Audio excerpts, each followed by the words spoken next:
আসসালামু আলাইকুম ওয়া রাহমাতুল্লাহি তাআলা ওয়া বারাকাতুহু। সম্মানিত দিনদর্দি বাবা মার ভাইরা, আজকে আমি আপনাদের সামনে আলোচনা করব একটি গুরুত্বপূর্ণ একটি বিষয়, যে বিষয়টা হলো কালো জাদু। কালো জাদুর লক্ষণ সমূহ এবং তার থেকে বাঁচার উপায়। আপনাকে অথবা আপনার পরিবারকে যদি কেউ কালো জাদু করা হয় অথবা কালো জাদুতে আক্রান্ত হই, তাহলে আপনি কিভাবে বুঝতে পারবেন যে আপনার পরিবারের পরিজনকে অথবা আপনাকে কালো জাদু করা হয়েছে এবং তার থেকে কিভাবে আপনি পরিত্রাণ পাবেন, সেই বিষয় নিয়ে আমি আজকে আলোচনাটা করব। সেই দুইটা বিষয় আমরা আপনাদের সামনে আলোচনা করব।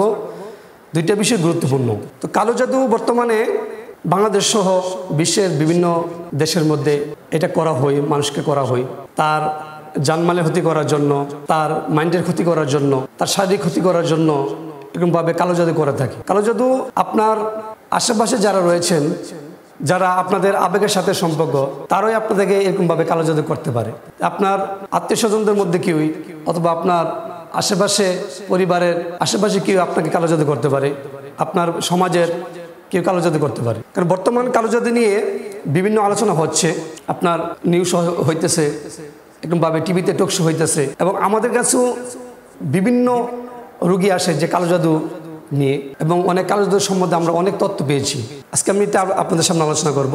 আল্লাহ পাক রব্বুল আলামিন যে কতগুলা বিষয় থেকে আমাদেরকে যে নিষেধ করেছেন, দূরে থাকার জন্য বলেছেন, যে আপনার যদি এদিকে যদি বিষয়টা হয়, আমরা অন্যদিকে থাকার জন্য আল্লাহ পাক রব্বুল আলামিন বলেছেন।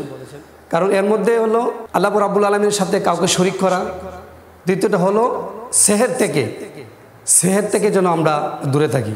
কারণ আল্লাহ পাক রব্বুল আলামিন পবিত্র কোরআন কারিমে সূরা বাকারার ভিতরে সেহের সম্বন্ধে আলোচনা করেছেন এবং বিভিন্ন জায়গাতে সেহের সম্বন্ধে আলোচনা করেছেন, জাদুর সম্বন্ধে আলোচনা করেছেন, যেটা কালো জাদু। তো এরকমভাবে রাসূল সাল্লাল্লাহু আলাইহি ওয়াসাল্লামকেও দেখা গেল কালো জাদুতে আক্রান্ত করেছিলেন। বনি জাকিরের কুয়ায় লবিদ বিন আসিম নামক এক শয়তান তাকে কালো জাদু করেছিল। তো রাসূল সাল্লাল্লাহু আলাইহি ওয়াসাল্লামকে আল্লাহ পাক রব্বুল আলামিনের পক্ষ থেকে জানিয়ে দেওয়া হয়েছেন এবং সূরা নাস, সূরা ফালাক নাজিল করা হয়েছিল এবং তার মাধ্যমে এই কুকুর ভেতর থেকে জাদু তুলে, কালো জাদু তুলে, তা এরকমভাবে সূরা নাস এবং সূরা ফালাকের মাধ্যমে আল্লাহ পাক রব্বুল আলামিন রাসূল সাল্লাল্লাহু আলাইহি ওয়াসাল্লামকে শিফা দান করেছিলেন। এরকমভাবে আমরা এটা জানতে পেরেছি। তো আসুন আমরা কোন লক্ষণগুলো আমাদের ভিতরে প্রকাশ পেলে আমরা বুঝতে পারবো যে আমাদের ভিতরে কালো জাদু করা হয়েছে বা সেহের করা হয়েছে। প্রথম অবস্থায় রাতে ঘুমের মধ্যে ভয়ঙ্কর স্বপ্ন দেখা, এটা খুবই একটা কমন একটা লক্ষণ। রাতে ঘুমের মধ্যে ভয়ঙ্কর স্বপ্ন দেখা, ধরুন সাপ আপনাকে দৌড়াচ্ছে বা কুকুর আপনাকে দৌড়াচ্ছে, কুকুর কামড় দিচ্ছে, সাপে আপনাকে দংশন করছে, বাঘ আপনাকে দৌড়াচ্ছে, ভয়ঙ্কর পানি আপনাকে দৌড়াচ্ছে, অথবা আপনি গাছ থেকে পড়ে যাচ্ছেন বা ছাদ থেকে পড়ে যাচ্ছেন, আপনি কোনো গর্তের মধ্যে পড়ে যাচ্ছেন, এরকমভাবে ঝগড়াঝাটি সহ ভয়ঙ্কর স্বপ্ন আপনি ঘুমের ভিতরে দেখতে পারবেন। এবং দ্বিতীয়টা হলো ইবাদতের মধ্যে আপনি মনোযোগী হতে পারবেন না। আল্লাহ পাক রব্বুল আলামিনের তার প্রিয় হাবিবের কোনো কথা আপনার ভালো লাগবে না, আপনাকে নামাজ রোজা ভালো লাগবে না, আপনি শুধু গান শুনতে ভালো লাগবে, অশ্লীল কাজ করতে আপনাকে ভালো লাগবে। এবং আরেকটা কমন হলো মাথা ব্যথা হওয়া কালো জাদুর একটা কমন জিনিস। অন্যান্য কারণে হয়ে থাকে, কিন্তু আমাদের অভিজ্ঞতার ভিত্তিতে আমরা বলতে পারি যে মাথা ব্যথা একটা কালো জাদুর কারণেও মাথা ব্যথা হইতে পারে। আপনার মাথায় কোনো সমস্যা নেই, আপনি সব কিছুর মাধ্যমে আপনার মাথা টেস্ট করেছেন, সিটি স্ক্যান করেছেন বা সব ধরনের টেস্ট আপনার মেডিকেল টেস্ট হয়েছে, কিন্তু তারপরও আপনার কোনো ডাক্তার আপনার কোনো সমস্যা খুঁজে পাচ্ছে না, তারপরও মাথা ব্যথা হচ্ছে। এটা সাধারণত জাদুর কারণে হয়ে থাকে। এবং আপনার আশেপাশে, বাড়ির আশেপাশে যখন দেখবেন কোনো গাছের মধ্যে প্যারাক এরকমভাবে মারা রয়েছে বা গাঁথা রয়েছে, এরকমভাবে শত শত প্যারাক অনেকে দেখবেন গাছের মধ্যে মারা রয়েছে, তখন বুঝতে পারবেন যে আপনার পরিবারের অথবা যারা যে আক্রান্ত হয়েছে তাকে এরকমভাবে জাদু করা হয়েছে। এবং যদি আপনার ঘরের ভিতরে বা বাড়ির আশেপাশে যদি সুই গাঁথা অবস্থায় যদি কোনো পুতুল পেয়ে থাকেন, সুই গাঁথা অবস্থায় যে 101টা অথবা 200 এবং তার কম বেশি হইতে পারে, যে সুই গাঁথা অবস্থায় যদি কোনো পুতুল পান, অথবা আপনার কবরের কোনো আপনার দাফনের এই যে কাপড় রয়েছেন, কাফনের যে কাপড় রয়েছেন, ওই কাপড়গুলার যদি আপনাকে বাড়ির আশেপাশে পাওয়া যায়, তো এরকমভাবে অন্য এছাড়াও আপনার চুল নখের মাধ্যমে বিভিন্ন জিনিস নিয়ে তারা জাদু করতে পারে। যখন তান্ত্রিকের কাছে এগুলো নেওয়া হয়, তারা মন্ত্র পরে এগুলা আপনাকে এরকমভাবে জাদু করতে পারে। এবং আসুন এরপরে যেটা হলো এই কোনো কিছু মনে না থাকা।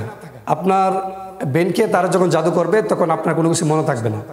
আপনি খুবই একটা মেধাবী লোক ছিলেন, কিন্তু দেখা গেল হঠাৎ করে যে আপনার কোনো কিছু মনে হচ্ছে না, কোনো কিছু মনে করতে পারছেন না, বা কোনো কিছু মনে করলে অল্প সময়ের মধ্যে বলে যাচ্ছেন, যদি এমনটা হয় তাহলে আপনি বুঝতে পারবেন আপনাকে আপনার মধ্যে কালো জাদু করা হয়েছে। এবং আসুন, এবং অস্থিরতা এবং হিটটিটে মেজাজ, সেটাও একটা কালো জাদুর লক্ষণ। অস্থিরতা আপনার ভিতরে কাজ করবে এবং হিটটিটে মেজাজ সবসময় আপনার ভিতরে কাজ করবে, এটা একটা কালো জাদুর লক্ষণ। এবং বিশেষ করে কোনো কাজের মধ্যে সফলতা না পাওয়া, এটা কালো জাদুর একটা গুরুত্বপূর্ণ লক্ষণ। আপনি যে কোনো কাজ করতে যাবেন, সে কাজের মধ্যে আপনার বাধা আসবে। আপনি একটা বাড়ি করতে যাচ্ছেন, বাধা আসবে। আপনি একটা নতুন একটা ব্যবসা করতে যাচ্ছেন, সে কাজের মধ্যে বাধা আসবে। আপনি নতুন একটা কোনো কিছু করতে যাচ্ছেন, একটা প্রজেক্ট করতে যাচ্ছেন, সেই প্রজেক্টের মধ্যে বাধা আসবে। আপনি যত কাজ করতে যাবেন, সকল কিছুতে বাধা একভাবে না একভাবে থাকবেই, মানে এগুলো আপনি সাকসেস হইতে পারবেন না।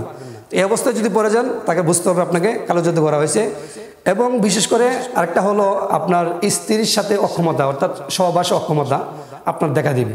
অনেকে যাদের এরকমভাবে আপনার শত্রুরা যা অথবা জিন শত্রুরা যারা রয়েছেন, তারা এরকমভাবে আপনার স্ত্রীর সাথে যেন আপনি ভালোভাবে আপনি মেলামেশা করতে না পারেন, সেজন্য আপনাকে ওইগুলো ব্লক করে দিবে।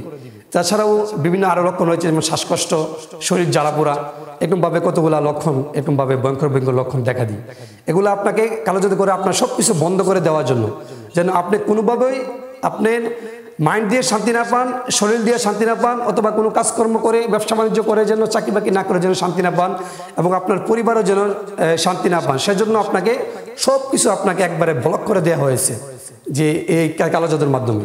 তো এখন আসুন, আমরা কালো জাদু দেখে আমরা কিভাবে বাঁচবো। তো আল্লাহ পাক রব্বুল আলামিনের কুরআন কিন্তু একটা মুজেজা এবং সর্বোচ্চ একটি মুজেজা, যার মাধ্যমে আমরা কালো জাদু থেকে আমরা বাঁচতে পারবো। তো আমাকে কি করতে হবে? আমাদেরকে সূরা বাকারা প্রত্যেক দিন তেলাওয়াত করতে হবে। একটা গুরুত্বপূর্ণ একটা সূরা, যে সূরার মধ্যে এই সেহর সম্বন্ধে আলোচনা করা হয়েছে। এই সূরা বাকারা আপনি প্রতিদিন কোরআন তেলাওয়াত করবেন, আপনি তেলাওয়াত করবেন, তাহলে আপনার জাদু আস্তে আস্তে সরে যাবে বা কেটে যাবে। এবং সূরা ফালাক, সূরা নাস সকাল সন্ধ্যা পরে পরে শরীরের ভিতরে ফুঁক দিবেন।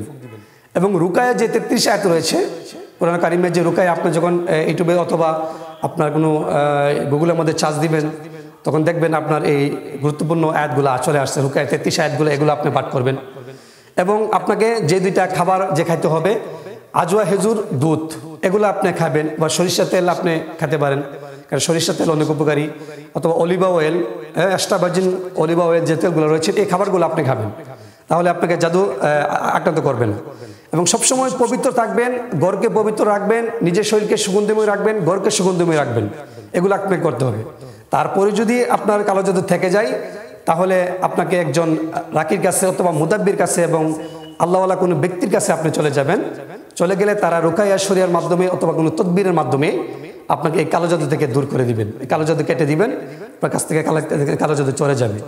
যেভাবে পারে, কেউ তদবিরের মাধ্যমে করে, কেউ রুখায়ের মাধ্যমে করে, হ্যাঁ, কেউ বিভিন্ন পদ্ধতি রয়েছেন, সেই পদ্ধতির মাধ্যমে আপনার জাদু একটুভাবে কেটে আপনাকে এরকমভাবে আপনার জাদু যখন কেটে দিবে, তো আল্লাহ পাক রব্বুল আলামিন সেই উসিলা আল্লাহ পাক রব্বুল আলামিন আপনাকে জাদু থেকে বাঁচিয়ে রাখবেন। তো আপনি এই কাজগুলা আপনি যখন করবেন, আল্লাহ পাক রব্বুল আলামিন আপনাকে এই ভয়ঙ্কর কালো জাদু থেকে আল্লাহ পাক রব্বুল আলামিন হেফাজতে রাখবে। আল্লাহ পাক রব্বুল আলামিন যেন আমাদেরকে সকল প্রকার বিপদ আপদ, সকল প্রকার জাদু হতে, সকল প্রকার সেহের হতে, বদনজর হইতে আমাদেরকে হেফাজতে রাখে। সবাই বলি আমিন।